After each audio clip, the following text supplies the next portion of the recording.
बोलो बोलो बोलो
I think she could chant for 2 hours, easy.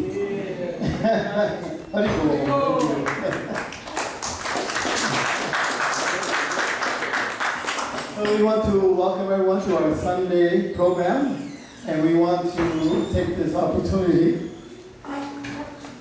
to welcome any guests coming for the first time. I need to stand so any those we know coming from Chapati, but he's traveling the Iskcon world and giving us his association and allowing us to hear his guitar. So give him a nice Pandhati welcome.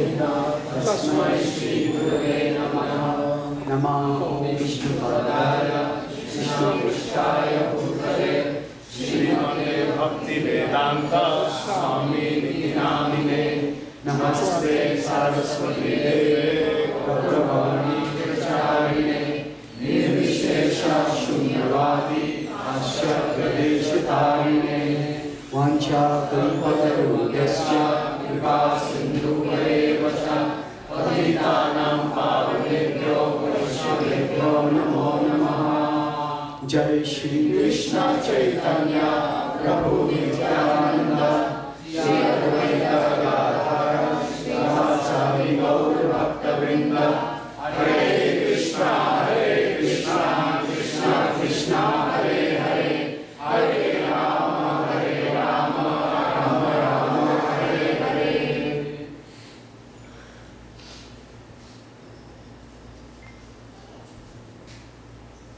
Hare Krishna. Hare Krishna.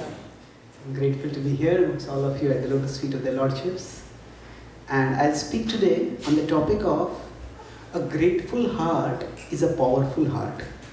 And I'll speak this based on Srila Prabhupada's prayers on arriving in America. They are called as the Markinian Bhagavad Dharma, the prayers to the Lord about how to share the message of the Bhagavad. So I'll talk about this broadly. We'll reflect on the prayer and we'll reflect about how gratitude is a power. Srila Prabhupada came to America at an advanced age of 69 and he was all alone. He had practically no money. He had just 40 rupees which he brought from India. And actually, do you know when Srila Prabhupada spent those 40 rupees? In 1968 when he went back to India and from the airport when he wanted to go to the temple, that time the rickshaw took those 40 rupees. So those 40 rupees which Prabhupada came with, he didn't use even 1 paisa or 1 bit. So Prabhupada came with no contacts, no institutional support, practically no money. And on the way, practically the only material resource that he had, that was his own body. That had sustained 2 heart attacks. Now, whenever anything bad happens to us, a natural human reaction is to be resentful. Why is this happening to me? And we could say the opposite of being resentful is being grateful. So Prabhupada has come to the American coastline and he's seen this magnificent coastline, all the people busy in their own lives. He's a person who's never crossed even the Indian continent any time before. And he's all alone, such an incredible, unsurmountable challenge. And the first verse that he composes, first lines in that song is Boro Krupa Koile Krishna Adhamera Prati Ki Lagiya Nilege Thakoroe Begati Boro Krupa Koile Krishna. That you have been so merciful to me, O Lord Krishna. Now, when I read this for the first time, more than 20 years ago, it struck me, what is the mercy in this? You're alone and far away, you have no money, and Bodo Krupa Koile Krishna, what is the mercy over here? So actually, what Srila Prabhupada was seeing was that now, what is the mercy of Krishna? At least he has the opportunity to fulfill the instruction of his spiritual master. He doesn't have any facility to fulfill it in terms of resources, but at least he has the opportunity. And he is grateful just for the opportunity. So, now from one perspective, a lot of bad things have happened to him. So normally, when we start off in our life, you ask some small child, 10, 12 years old, what do they want to be in life, grow up? And they have some grandiose ambitions. Maybe somebody say, I want to become the next president of America. Or maybe I would like to become the biggest CEO of the biggest startup company in history. Or something like that. And then as they grow older, life starts beating them. There is reversals. Same person who said, I want to become the CEO of the biggest company in the world. By the time they graduate, they think, if I get a job, it will be good. So what happens, as life beats us down, we have big dreams and aspirations, they all start shrinking. Because we start realizing life is incredibly tough. Now for Srila Prabhupada, he had the kind of reversals in his life that most of us can't even imagine, let alone survive. Now he had a genuine desire to serve his spiritual master, and he was already married when he met his spiritual master. So he thought, I can't renounce, so let me earn a lot of money and donate for my spiritual master mission. And he worked very hard to try multiple businesses. But various things went wrong. Sometimes his own servants robbed him, sometimes a fire broke out, sometimes the business line went down, and his business is not very successful. Then he tried multiple places, multiple times, sometimes in Kolkata, sometimes in Mumbai, sometimes in Allahabad, traveling. Then along with that, he also tried to do something spiritually. He himself single-handed tried to run a magazine, The Back to God. And not only was nobody interested, At that time, a cow came and ran over him. And he fell almost unconscious on the ground. Whatever he tried to start the League of Devotees, a separate institution before Iskcon. And the same people who were supporting him became his opponents.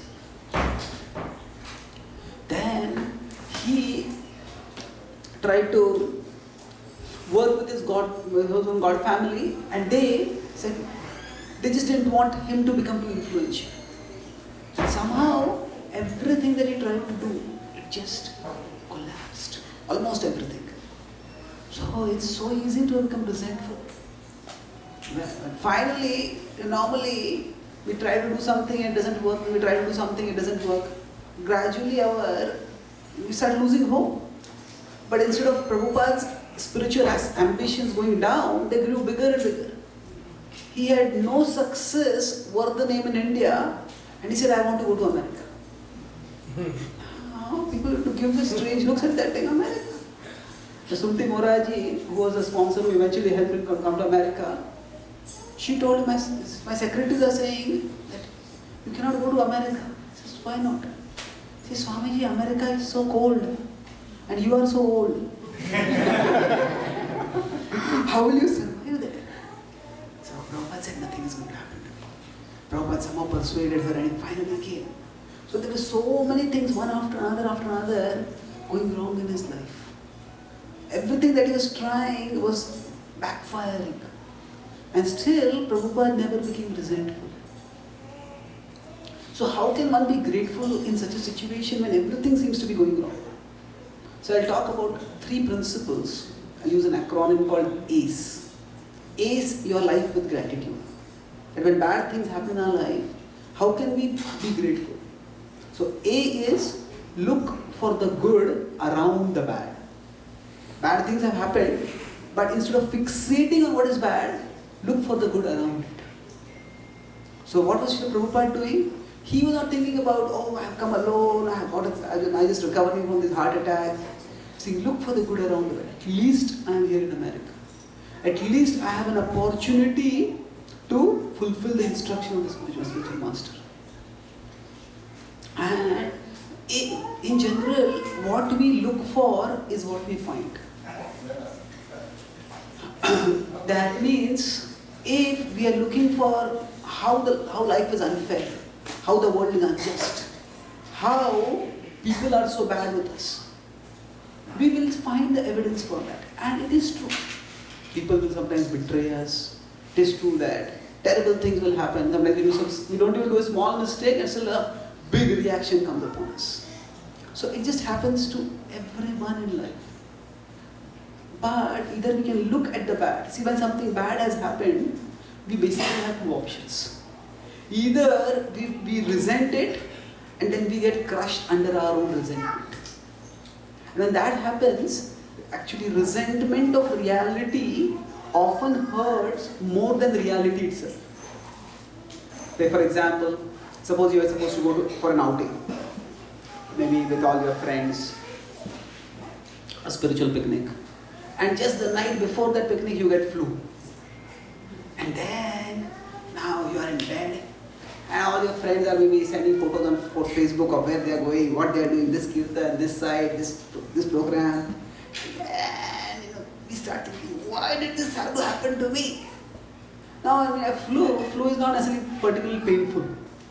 But resentment, why did this happen to me, hurts us much more than the flu.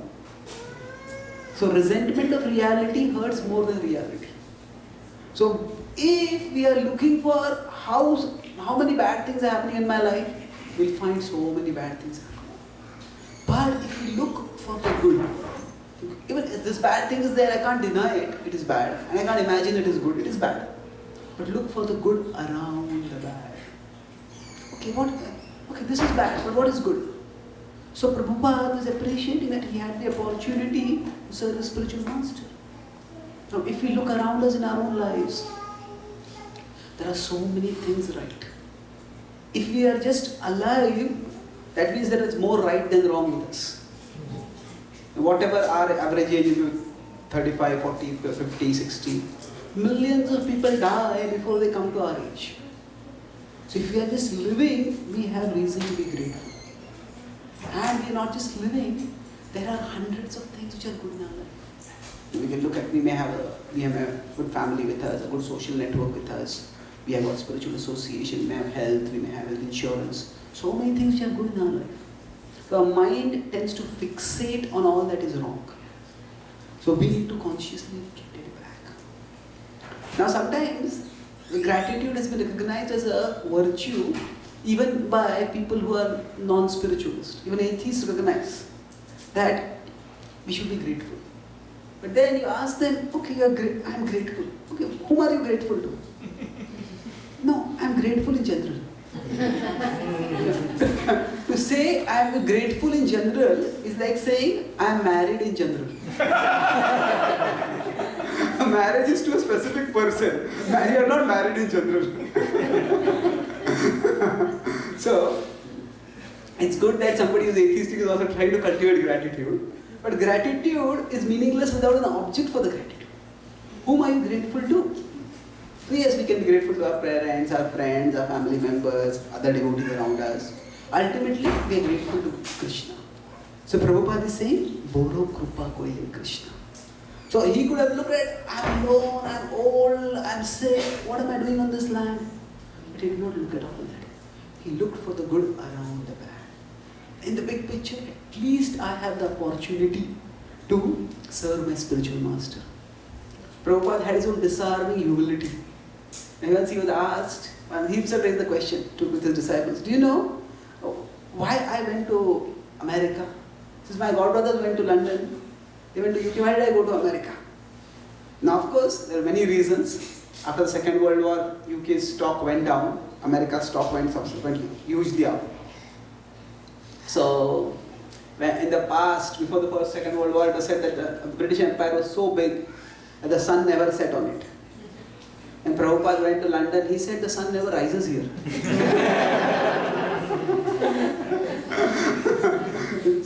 For most of the season it's quite dark over there, cloudy at least. So anyway, Prabhupada, so naturally America was more important, so Prabhupada came there. But Prabhupada in his own humility says, he said, my god brothers went to London, they couldn't succeed. So I thought, if I'm going to fail, let me try at some other place and fail. So, that is Prabhupada's gallant spirit. Let me do what I can. So, he was all alone, but he was looking for the good around the bad. That was A. What was the acronym I said I'll discuss? Look for the good around the bad. Yeah, ACE. So, A is around. So, ACE is like the ACE card you have in a card game. So, C is counter. That means look for the good to counter the bad. There's something good in general in our life, but if something bad has happened, I may say, okay, all this is good, but this bad thing is still there in my life. I can't deny it. Okay, among the good things that are there in life, look for that particular good that can help you to counter the bad. Say, suppose our health collapses. We get some disease or something like that. Then look, okay, what we may say, oh, why did I get this sickness? That's one way of looking at it. Another way of looking at it is, look for the good that helps you to counter the bad. So that means you can say, okay, what do I have? Now I still have, maybe I have got health insurance. My overall health has been good. I've got friends who are doctors. I have got a supportive community. I'm ready to discipline. I have a habit of living a disciplined life. So I can recover. So look for the good to counter the bad. If you see in this particular song, Srila Prabhupada, his whole focus is on the principle of speaking the Bhagavad.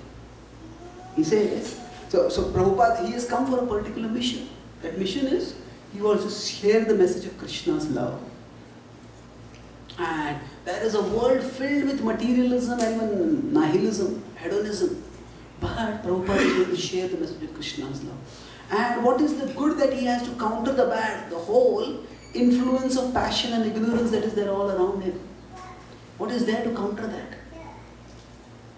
So, he says, Bhagvatera katha se tab avatar Dhira hoya shune jadi kane bar bar. He says, Krishna, you are present with me as the Bhagavatam. Bhagavatam is your avatar. And not just the physical book Bhagavatam, but just the recitation of the Bhagavatam. Bhagavatera katha se avatar. You in your full potency are manifested as the Bhagavatam. And he says, what is the potency of the Bhagavatam? Dhira hoya. One will become sober. Shune jadi kane bar bar. If one just hears the Bhagavatam again and again, one will become sober. And then, this is the Bengali song, but Srila Prabhupada follows Krishnadas Kaviraj Goswami's style. And he liberally interspersed Bengali compositions with Sanskrit verses. So 1 to 17 to 21, Prabhupada quotes 5 verses over there. In the Bengali song, there is Sanskrit verses. And they are essentially what? If you hear the Bhagavatam, you become purified. Nashtaprayeshu abhadreshu. That just all the anarthas in the heart go away. Shunvatam, Swakatha, Krishna, all those verses, beautiful verses are there. So Prabhupada is not just looking at, oh, what a big task I have. Generally in the religious context, war metaphors can be a little alarming for people because people are a little afraid of religious violence. But if we consider this, Prabhupada is launching a war against ignorance. He's not looking at the size of the ignorance in front of him. He's looking at the Lord. The Lord's manifestation as the Bhagavatam. So he has to fight a big war, but Prabhupada has the weapon of the knowledge of the Bhagavatam. So he's focusing not on the size of the opposition, but the strength of his weapon. So look for the good to counter the bad. Generally, our mind overpowers us by making us believe that we are powerless. Whenever we are facing a problem, the mind makes us believe that you are helpless, you are powerless, you can do nothing. Now, there is actually constantly a voice going on in our head, and that voice keeps speaking. So, for example, your voice in your head might be speaking. When will this class end? I'm hungry now. The voice may say, I'm sitting on the floor, I can't sit for so long. The voice may even say, there is no voice in your head. But that is the voice in your head which is saying there is no voice in your head. So it's like the enemy who denies their existence to attack your head. So this voice is constantly there in our head. And it's constantly discouraging us. We try to do anything good, it's never going to work out. What use is it? And like that it keeps discouraging us. So the mind makes us believe that we are powerless, and then it overpowers us. So whenever bad things have happened to us, we can't deny the bad thing, but we have to look at what is the good with which we can counter the bad. So now ultimately Prabhupada is looking at the Bhagavatam, and that was his power. Actually, what did Srila Prabhupada do in America or all over the world? He just spoke about Krishna, and that transformed people's hearts.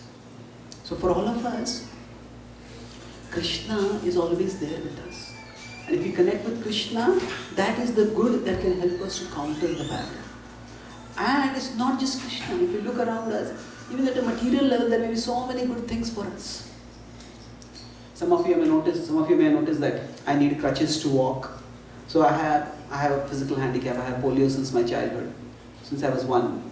So sometimes when I go and talk to people with special needs, I give some talks about motivation, spiritual inspiration, motivation, and acceptance. So after that, when I talk with those people, one of the things that strikes me is that so many of them are still fighting battles that are already lost. That means, say somebody has lost a hand, or somebody has lost a leg, somebody has lost an eye. Now that might have happened 6 months ago, 1 year ago, 5 years ago. Now that battle is already lost. You can't do anything about it. But still they are fighting that battle. Why did this happen? Why did this happen? Now to fight battles that are already lost is to be lost within the present. So now when I look back at my life, I never remember being resentful like that. So after one such meeting, I started thinking about it. My parents would tell me that obviously I couldn't run and play like other children. So what had happened was my parents had given I have polio, my parents had given a polio dose, a vaccine for me. But it was a small town in India, in Maharashtra, and the medical facilities were not so good. So the doctor who gave that vaccine had not kept the vaccine very carefully. So the vaccine, so dose became too strong, and the vaccine ended up giving me the polio. So after that, of course, I had a maternal uncle in America. At that time, he first thing he asked my mother when she told us that, have you sued the doctor? So in India there is no culture of that. But anyway, as I grew up, my parents would tell me that whatever God has taken from you in physical ability, He has given you in intellectual ability. And I used to think, who is this God? He has such power over me that He can take anything and give anything. But still, the point was that because they shifted back focus. Okay, I can't do this, but I'm good at this. So somehow because of that, I was never resentful of it. Now anybody who sees me for the first time, they see the crutches very prominent. I don't even notice that I have the crutches. Not that because I am so transcendental, but just that I have become used to it. It's just like glasses for me. I can't see without glasses, I need glasses. But I don't think about the glasses constantly. I just wear them and move on. Similarly, I take crutches and walk on. So what happens is for me, because I was able to shift by my parents' help or whatever, that look for the good that helps you to counter the bad. So for all of us, we need to look at the good. There is always a perplexing philosophical question. Why do bad things happen to good people? Now Prabhupada is not going to do any philosophy in this song and he's saying that, no, it's because of my own karma this happened or anything like that. The whole mood of the Bhagavatam is different. The Bhagavatam doesn't try to address the question, why do bad things happen to good people, at a philosophical level. What does the Bhagavatam instead do? The Bhagavatam changes the question. When bad things happen to good people, what do good people do? And the whole Bhagavatam is essentially different cases of people to whom bad things have happened and how they have responded. Starting from the central character, Parikshit Maharaj himself. For no fault of his, or very minor fault, he's cursed to die in 7 days. Vritrasura, he just laughs. Sorry, not Vritrasura, Chitraketu, he just laughs. And he's cursed to become a demon. And Dhruva, he just wants to sit on his father's lap and is severely insulted by his stepmother. So, one after another, if you look at the stories of the Bhagavatam, they are of bad things happening to good people. And none of them get into philosophy of, is it my own karma or whatever. No, focus on what do good people do when bad things happen to them. So, we see what does Parikshit Maharaj do? Parikshit Maharaj goes to the forest. Look for the good to counter the bad. What is the good to counter the bad? Okay, death is going to come. Let me absorb myself in Krishna. By which, although the body will die, but the soul will get liberated. It's like, death is unavoidable for everyone. But suppose a car, it is just racing toward the cliff, and when the cliff is going to fall off. Now if you look inside the cliff, car races, goes off the cliff and crashes to the ground and explodes. They may think that the person inside is dead. But suppose this doesn't happen in real life so much, but in action movies you might see like this. Suppose there's a rescue helicopter from above. And this car magically turns out to be like a convertible. So it opens up. And then the rescue rope is thrown from above. And this person catches it, and just as the car goes off the tip, the person is pulled out. And that person goes to the helicopter and is safe. So this may not happen in real life, but this is what Krishna does to his devotees. And this is what happens to Parikshit Maharaj. The body goes to its death as per the curse, but the soul gets liberated. So what does Parikshit Maharaj do? He looks for the good to counter the bad. Now in this case, counter is not counter the curse, but counter the impact of the curse, to raise his consciousness upward. It's a beautiful that when all the sages come there, Parikshit Maharaj doesn't ask them, why did this happen to me? There's no resentment over there. Instead, he's grateful. Now that this great danger has come upon me, I'm so grateful that all of you are there to help me make this journey, help me make this transition. So look for the good to counter the bad. And the last is E. E is look for the good that emerges from the bad. The bad is here, but right now it will be bad, but good can emerge from it. And that is what we see in Srila Prabhupada's movement. Prabhupada says, Ache kichu karja tabe ei anumane, nahe ke no anibe na ei ugrasthane. My dear Lord, you must have some plan. Otherwise, why would you bring me here? And it's interesting, Prabhupada says, why are you bringing me to this Ugrasthane? Ugrasthane is this terrible place. I don't know if any other Indian who has come to America has said, why have I come to this terrible place?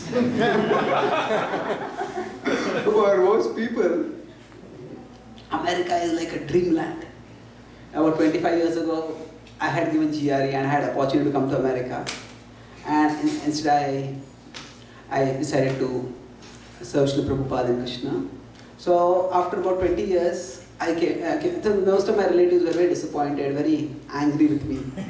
And then after about 20 years, I came to America on a spiritual speaking tour. And then after that, when I went back to India, all my relatives had not called me for 20 years. They called and started talking with me. They said, now your life has become successful.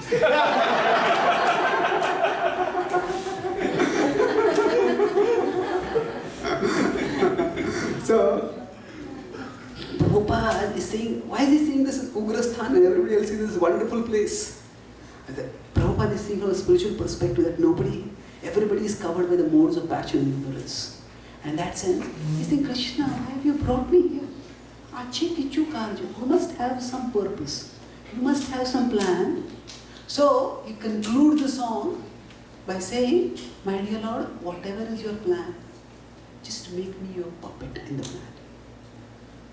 Nachao, Prabhu, nachao se mate, kashtira putali jata, nachao se mate. Just make me dance along. This is the puppeteer makes a puppet dance. Make me dance. What is the mood over here? See, he's not talking about surrender simply, I'll raise my hands and surrender, passive. He says, I will dance, but you guide me how to dance. That means I will do my part, but you tell me what my part is. So Prabhupada is looking for the good that will emerge from the bad. Right now it is very dark and dreary.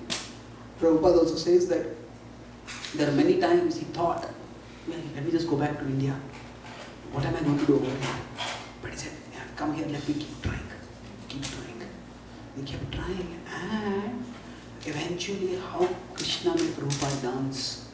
Prabhupada just in 11 years after that, he built 108 temples across the world.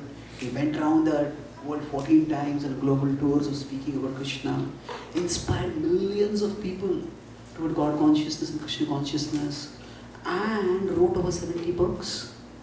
It was phenomenal what Srila Prabhupada achieved. So Krishna had his plan, Krishna had his time, and where bad things were happening, but the good was emerging from it. So Prabhupada, he followed Krishna.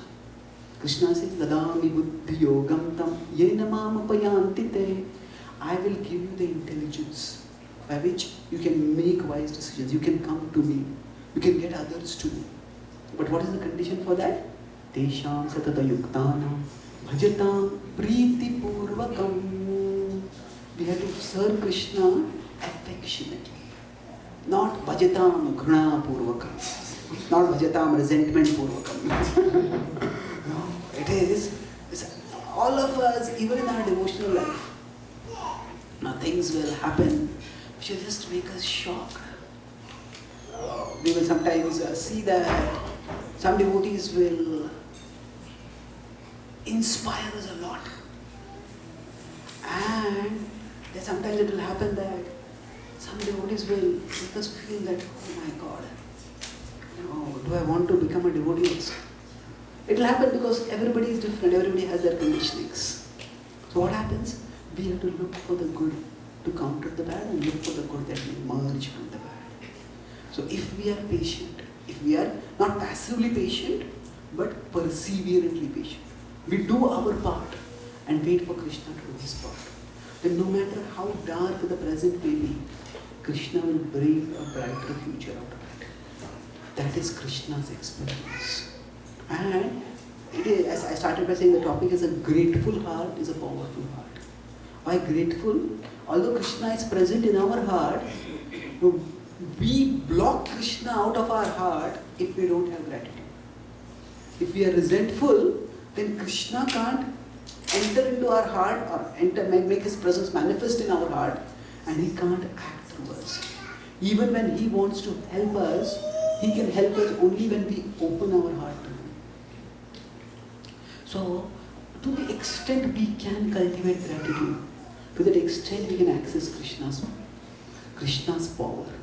And that can make us much, much more powerful than what we would be otherwise. So even at a material level, each one of us has many things to be grateful for. And at a spiritual level, just the opportunity to connect with Krishna, the opportunity to chant Krishna's name, opportunity to practice bhakti, this itself is so rare. And that opportunity to remember Krishna, to take shelter of Krishna, is something which nothing can take away from us. Nothing can take away unless we give it away. So I'll conclude with one example about how in life bad things will happen. It's just inevitable. So sometimes we feel when the bad thing is happening, where is Krishna? I'm praying, Krishna is not helping. So in the Madhva Vaishnava tradition, an example is given. Let's suppose say there is a teacher who is somewhat strict, and there is a mother and there is a student. Now the teacher has told the student to do some homework, but the student has not done the homework, and the mother knows that the teacher is strict and the teacher will punish the student. What is the punishment? Show your hand. Nowadays, of course, such a teacher will get a charge of violence. But that was when we were disciplining in the past. So the teacher beats with a stick. Now the mother knows the teacher will beat with the stick. But the mother doesn't want the child to be beaten. But the mother also doesn't want the child to be undisciplined. So what the mother does is, before the child goes to school, the mother puts a nice thick glove in the hand of the child. And the child goes to school, and his teacher asks, have you done your homework? No. Come here. Come, show your hand. Goes the hand. The stick falls on the hand, and a loud noise comes. But the glove protects, and the child is not hurt. So the blow hits, but the blow doesn't hurt. So in this example, we are like that child. Material nature, Maya Devi, the laws of karma, and all of them are like the teacher. And Krishna is like the mother. And the remembrance of Krishna consciousness is like the glove. So, if we remember Krishna, if we take shelter of Krishna, if we pray to Krishna, the blows of life will hit us, but they won't hurt us that much. Because we will be internally sheltered by Krishna. Machitta sarva durgani matprasada tarishyase. Krishna says, if you become conscious of me, you will pass over all obstacles by my grace. So, where is Krishna? Krishna may not remove the suffering itself, the source of the suffering, but Krishna will reduce the impact of the suffering by giving us inner strength, by giving us inner absorption. Like I earlier said, resentment of reality hurts more than reality. So instead of resenting the reality, we are thinking about Krishna, that reality will not hurt us that much. But unfortunately, imagine this child thinks, hey, today is so hot and this glove is so heavy. Child takes out the glove, throws it away, and then goes to school. Then what will happen? The child will get beaten. So like that, if we neglect Krishna consciousness, and then when danger comes, then we are caught unequipped for it. So if we take shelter of Krishna, then whatever karma may get us to, Krishna will get us through. Vivo. Whatever karma may get us to, Krishna will get us through. So I'll summarize. I spoke today this theme of a grateful heart is a powerful heart. I started by talking about Srila Prabhupada's Markine Bhagavad Dharma song and how Prabhupada is grateful. Oh, Krishna, you are so merciful to me. Although we could say at a material level there's nothing to be grateful for. He's all alone. He has no money, he has no associates, no supporters, and his whole life, most of his life has been like a track record of great endeavor but little results. But Prabhupada has never become resentful. So the bad things have happened. He's looking for the good around the bad. That is, although my service has not got any results, much results, but now I have an opportunity to do the service that my spiritual master wanted me to do. That is the good thing and I'm grateful for that. So for all of us, if we just look objectively, there are many, many good things in our life. But unfortunately our mind fixates on the bad and makes our whole life miserable. So if we become resentful of the bad things that have happened, and the resentment of reality hurts more than reality. So first look for the good around the bad. Then, that is, we have this acronym, ACE, ACE. So C was? Counter. Okay, the bad is still there. Okay, what are the good things that can help you to counter the bad? So Prabhupada was alone, resourceless we could say, but he had a very powerful resource. That was the Bhagavatam. And he spoke that and he was confident that by this I can counter. So we can look for, whenever any problem is there in our life, maybe after you go back home, whatever is the biggest problem troubling you, look at, instead of the problem, look at the resources you have to counter it. And that the mind overpowers us by making us believe that we are powerless. But when we see we do have some power to deal with the situations, then we don't feel so powerless. And then our mind can't overpower us. I talk about how while talking with people with special needs, I find many of them fighting battles that are already lost. So instead, because my parents shifted my vision from my physical ability to my intellectual ability, I never was too resentful about things. So we also need to shift the vision from the size of the problem to the strength of the resource that we have to deal with the problem. And then E was emerge. The bad things might be bad right now, Krishna can bring good out of the bad. So Prabhupada had that faith. Krishna, you must have some plan why you have brought me here. And make me play my part in your plan. Make me dance, O Krishna. So if we focus on that, what can I do in this situation? Krishna, how can I serve you? How can I move forward? Even if small steps we start taking, using the resources we have, patiently and persistently, just going on, Krishna will bring us to a better place, a brighter place. So when bad things happen, we may play, where is Krishna? He's not helping me. Yes, he's helping us, maybe not by removing the problem, but reducing the impact of the problem. Just like a mother who gives a glove to a child who is to be punished by a strict teacher. So the remembrance of Krishna itself is a resource that is always with us. And if we regularly put on the glove, that means we regularly practice sadhana bhakti, so that we make a habit of remembering Krishna, then when the danger hits us, the glove will be in place. And then, whatever karma may get us to, Krishna will get us through. Thank you very much. Hare Krishna. Hare Krishna.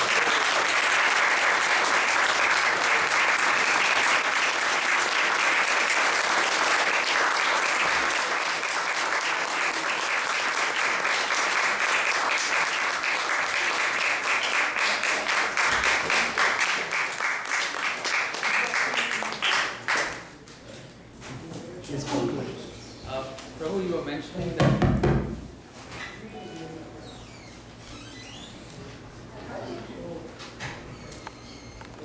were already lost. But don't you also think, I mean, in your case, you were fortunate that your mother shifted your focus from what the problem was to something else. But those people haven't had that opportunity, or the conditioning is such that, and each person's conditioning is different, so therefore, the way they deal with the challenge is a little different. And I think I've also heard some other, short clips of yours on YouTube where you mentioned that I think during this period, being there as a supportive person is more important and then we can help them get them through that challenge. Because sometimes I think in your situation, since you have gone through that experience, you can speak for it. But many people haven't gone through that experience, and they try to pacify someone who's gone through or who's going through such experiences. But since the person sees that the other person who's giving them the advice hasn't gone through it, they're not able to understand what it is. So I just wanted you. Okay, that's true. So sometimes when somebody is going through trouble, it's more important to be there to support them rather than to instruct them. I think we should see philosophical knowledge as one resource to help them, but the purpose is to help them. Right? Sometimes philosophical knowledge may not be what is required. It's like when Abhimanyu is killed, at that time Arjuna is shattered. Arjuna lashes out at everyone, lashes out at his brother. He said, "Are all your weapons just like bangles? None of you could protect my son?" And he even turns to Krishna and he says, "Krishna, you must have known what was happening. Why did you tell me?" Now Krishna doesn't start speaking philosophy over there. Saying that, "Hey Arjuna, you are not the body of the soul. Why are you attached to your body or his body?" He doesn't speak all that. Krishna is there with Arjuna to help him. And the way he helps him is, Arjuna, all of us are just as grieved as you are. For all your brothers, Abhimanyu was their son as much as he was your son. They are in as much grief as you are. He says, great people do not increase the pain of others by their words, but try to decrease their pain.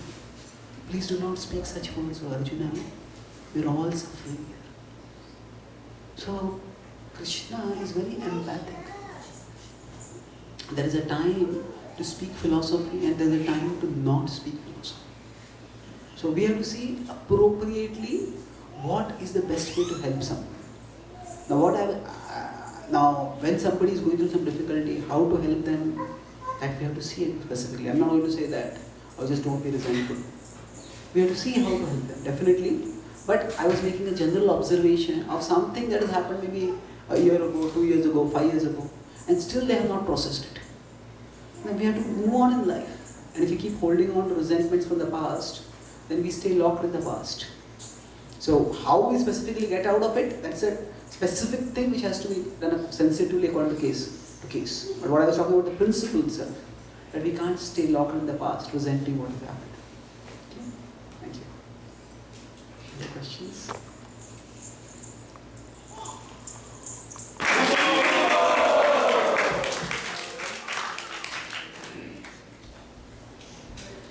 It was really nice. He came this Friday to speak to the students at Georgia Tech. It was a very interesting experience because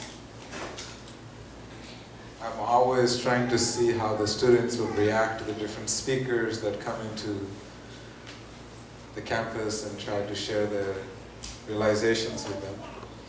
And many of the students were extremely appreciative with Prabhu's humility. Although he presented a very profound perspective on how to how to practically live their lives, but he presented with a smile and with a lot of humility. So the students really enjoyed it. So thank you so much, Prabhu, for encouraging the devotees and the students. Hopefully when you come next year, we have a very fledgling group at UGA. I just arrived here from there. Very exciting group. And hopefully you can encourage them as well. Thank you so much, Prabhu. Hare Krishna. So I'd like to request our Sunday feast sponsor today, Jai Kumar Prabhu and Mataji, to please come. And if Malika is here, if you can bring her along to perform the Arati.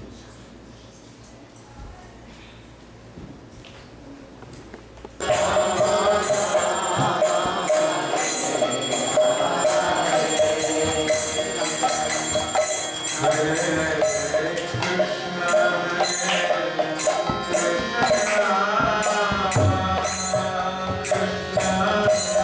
Krishna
If you can garland your wife and your daughter.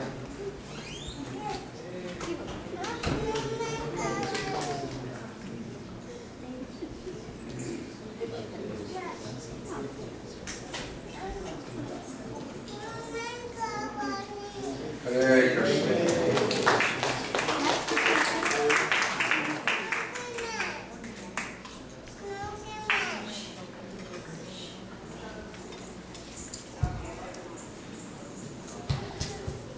So Jayakumar Prabhu and the family, they're sponsoring the Sunday feast because they want your prayers and they want your blessings. The prayers and the blessings are for Malika, this beautiful devotee here. She's finished with high school and she's moving on to college. And in order to make this big jump in life, it's always nice to have the blessings and the prayers of all the devotees. So they're praying that she can go to the college that will provide nice devotee association and devotee support. She has applied to different colleges. We just want to make sure that she has the strength, and Krishna arranges that she will continue to have devotee association through her study life.